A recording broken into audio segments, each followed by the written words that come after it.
বান্দরবানে ৫ বছরের এক ত্রিপুরা শিশুকে ধর্ষণের অভিযোগ উঠেছে। সকালে উপজেলা সদরের নতুনপাড়া এলাকায় ঘটনা ঘটে।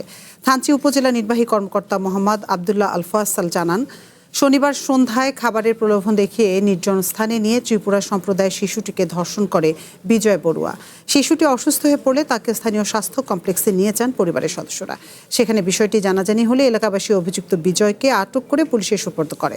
এ ঘটনার প্রতিবাদে উত্তেজিত জনতা থানচি থানা ঘেরাও করে বিক্ষোভ শুরু করে। প্রকৃত ঘটনা উদ্ঘাটন শেষে আইনানুগ ব্যবস্থা নেওয়া হবে।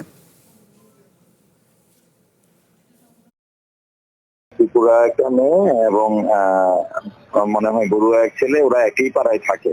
সুতরাং নিয়ে আমি শুনেছি ওনারা থানায় গেছেন অলরেডি। তো এখন দেখি কথার কতটুকু সত্যতা কিভাবে কি। খুবই দুঃখজনক, মানে কি বলবো, মানে এতটা মানসিক বিকৃতি ঘটে গেছে মানুষের।